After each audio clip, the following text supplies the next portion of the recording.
Welcome back, ladies and gentlemen, to Players Prep, powered by Scorebird. Our District 9 coverage continues.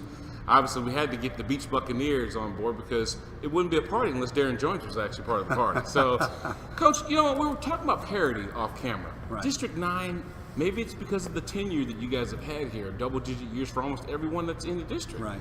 You think that that's why it's so close in competition? Yeah, I think it's definitely part of it. I mean, even when, you know, because we all have these years where maybe we have down years, so to speak. Yeah.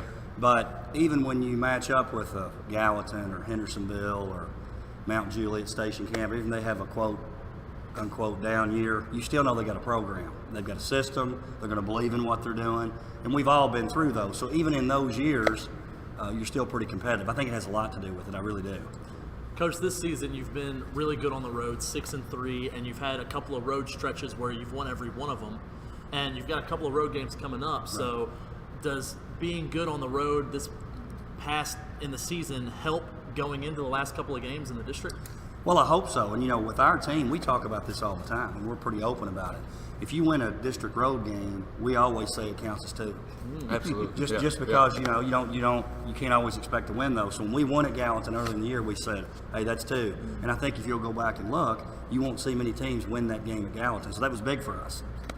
Darren, as long as I've been around and heard about Beech and heard about people getting ready to play Beech, one of the things that concerns them, one of the first things they mention is that 1-3-1. Talk about what prompted you to espouse that, you know, how you get your kids to buy into it, and what it is you like about it. Well, you know, I think at whatever level you're talking about, I think it's big, and the people who are playing have to believe in what you're doing. This is kind of who we are. So I think, you know, you see guys like Troy Allen does a great job. Mm-hmm. Those kids playing man-to-man. He and I always joke around. You know, beginning of the season, he'll play a little zone. We might play a little man, but when it gets down to it, that's what we go back to.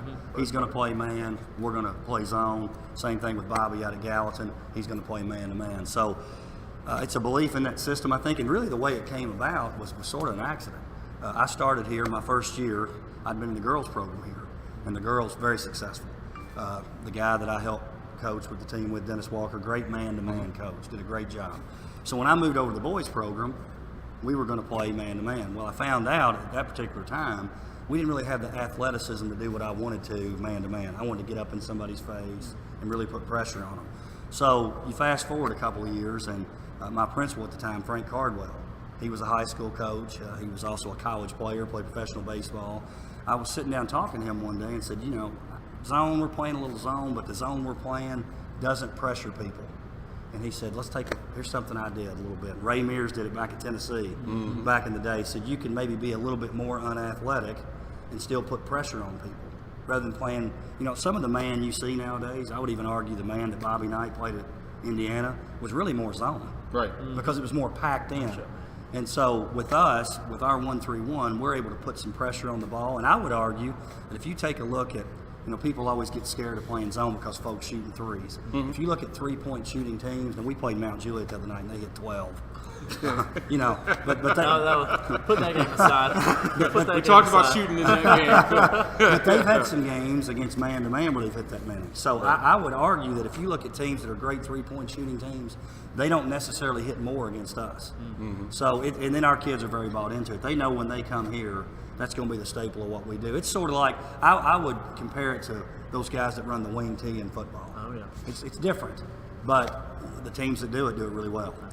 So that's a compliment. Throwing a football analogy in there for the football guys. That's really well. I got to know who I'm talking to here. Hey, it's just kind of funny, real quick, you know, before the guys tell you about Scorebird, you know, just how you're talking about the lack of shooting percentage you guys had the other night, 15% That's I right. think it was, and you're talking about a team on the other side that hit 12 threes. That's just, right. It can happen just like that. Yeah, it's part of the game. It is. Any given night.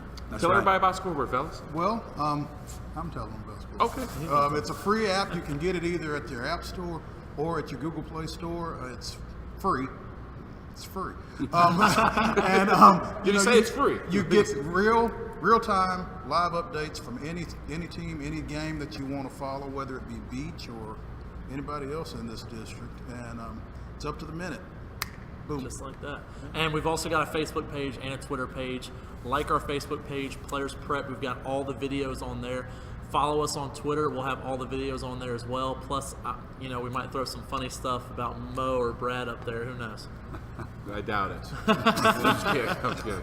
That's going to do it for our coverage of Players Prep, powered by Scorebird. Checking in down here in Beech, home of the Buccaneers. Coach Darren Joines, thank you for joining us. Thank you. Thank you guys for being here. Stay tuned, guys. We got so much more coming. Don't want to miss it.